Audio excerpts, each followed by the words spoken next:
Hey everybody, it's Kneecap here, and in this video we're going to be talking all about the Twisting Corridors, the challenge mode version of Torghast that has extra layers, extra levels, and all that kind of stuff. I had speculated in my This Week in WoW video, based on some articles and stuff, that this would possibly come out this week, and it did. And for me, it was quite fun. I'm going to be talking about what I really loved about it. Some things I don't dislike anything about it. Some things that will have to happen as the expansion rolls on for it to stay relevant, and possibly some improvements to it as well. And we'll kind of just go ahead and get into that. So, first things first, you go in there for your quest or whatever, first of all, and it was pretty fun. Like the first couple layers were pretty easy. I mean, it is just, you start at layer 1, you work your way up to 8. There's 18 total. So 144 total layers or levels, whatever you want to call it. So you're in the first one. It's like, okay, this is really easy. It was still even pretty easy at the end because I have pretty good gear, and you get all the anima powers. So that's what I kind of really liked about it. And this will also kind of be in the negatives as well, though.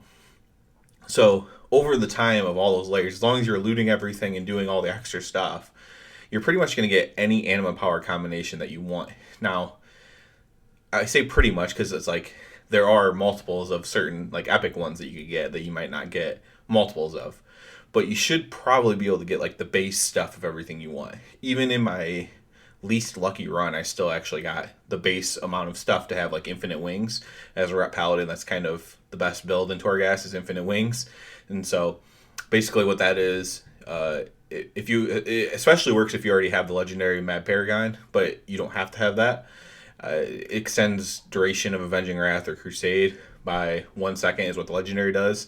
The power in Torghast is 3 seconds, so you're up to 4 seconds.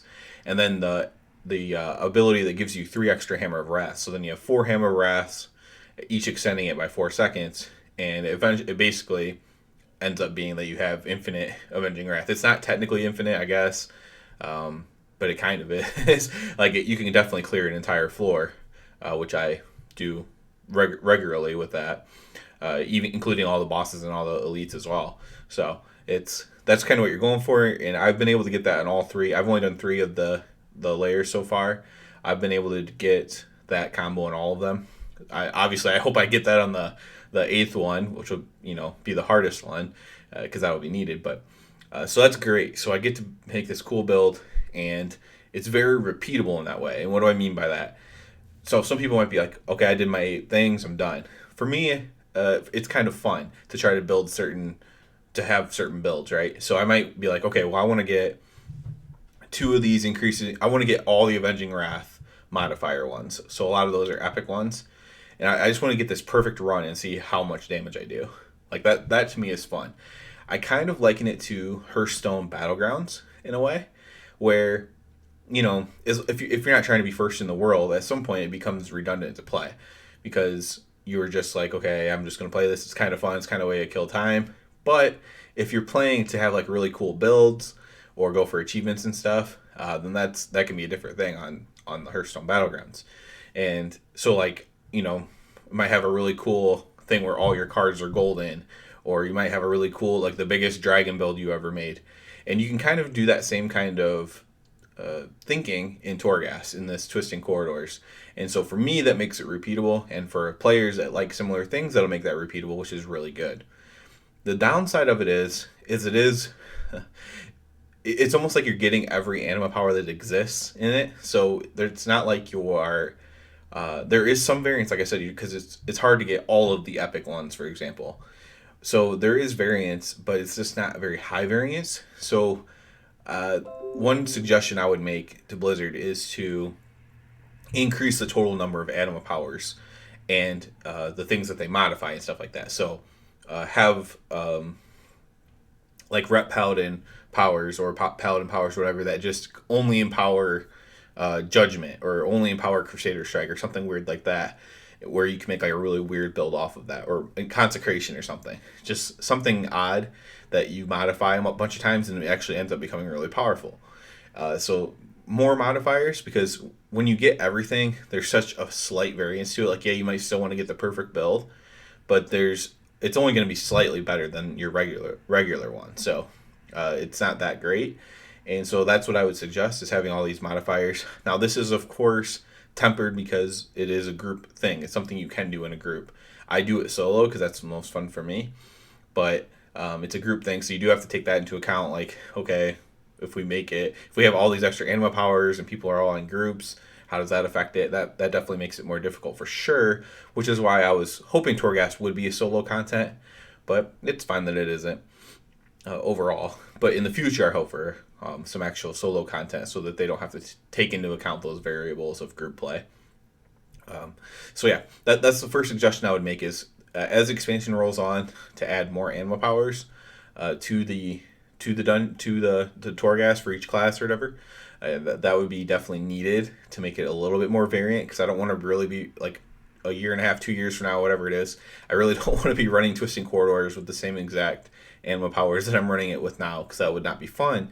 I think that's the issue they get into a lot of times with their repeatable content, is not adapting it enough on the go. So like obviously they're not going to add tons of new spells during a expansion. So what they typically do is they add, like, you get one new spell here, one new spell there, and maybe by the end of it you have 2 or 3 new spells by the end of the expansion. And people typically like that, typically like the expansions as they go on, because they get these new spells and new powers. And I think they just have to kind of take that same philosophy and put it into the other solo content. So like islands, they should have expanded on them. I still probably wouldn't have liked them personally, but you have to kind of expand on them as you go and make them more interesting, make them more repeatable. And so that would be my advice to Blizzard, as far as Torghast, the Twisting Corridor specifically go, is to make it more adaptable, more repeatable via fun, of course. Like, that's the number one thing that's going to make you repeat it, is if you're having fun doing it. Other than that, I do think the difficulty is a bit too easy. That might be controversial, because I in the past have said, yeah, I was fine with the nerf of Torghast in general, which I was, but because that's really tied to your Soul Ash for the week. This isn't tied to your Soul Ash at all, so I'd like to see it be a little bit more difficult. Like I said, I've only done the first 3 layers, so maybe the last one's a bit harder. For example, based on the first 3, it's not even been an issue. Like, there's been no issues. I think I died once because I fell off the edge with the jumping super far power, but it's a bit too easy overall for something that's not affecting your player power. So if this provided Soul Ash, I would be like, okay, you have to let everyone get their Soul Ash. That was my argument for liking the nerfs before. But since it doesn't provide Soul Ash, it should be more difficult. It should be more of a challenge mode thing. And so I'd like to see the difficulty increase. I'd also like to see maybe a bit more variance of it. With the 18 levels, you kind of get very similar things each time you do it, because there's only so many things in Torghast to do. And so some sort of variance there would be nice as well, and that's something that they'll have to add to it as well to make it more interesting, is you can't just have whatever it is, 3, 6, 9, is it like 12 presets, 9 presets of like stuff, because that's great on launch. Doing each the first time is pretty fun and pretty interesting. But if you only have 9, it might be 12, but I think it might be 9. I don't know. Anyways, that's neither here nor there. If you only have 9 presets for the entire expansion, then that's probably not enough. And it might even be only 6. I can't even think right now of the room and how many portals there are in the room. But you have to add presets to it as you go. Variance, again, makes it more repeatable. Variance is what makes things repeatable and more fun, frankly, like as something goes on. And they know that very well. That's why they do different things for different dungeons and different that they add, and then they add a new raid that has a special encounter in it that's different than anything before. They are aware of this, and hopefully that they put this in the Torghast, because I actually really enjoyed Torghast as a solo content vehicle. People, I'm not hating on anyone who does it in a group, but I don't think you're getting the most fun out of it by doing it in a group necessarily, unless you just love playing with your friends and you have fun no matter what you're doing, of course. Then that's completely understandable. So overall, totally love it. I'm thinking about even maybe streaming Twisting Corridors runs as I try to make these cool builds, because it's quite fun for solo content for me, and it really gives me hope for the future in the game.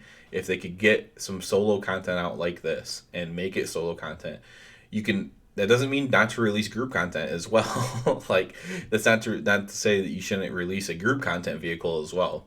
but it doesn't hurt to have this a solo content vehicle and then not have to worry about the variables of groups for it. So that would be my thoughts on that. But yeah, I have hopefully we'll have a lot more coming on this stuff. It's been a busy time of the year for me, but definitely enjoying this. I need to hurry up and get my whole 8 layers done so I get the mount and all that kind of stuff too. So I should probably get to work on that. So as always, I do ask you to subscribe to the channel because that helps me out more than anything else. And other than that, everybody have a good one.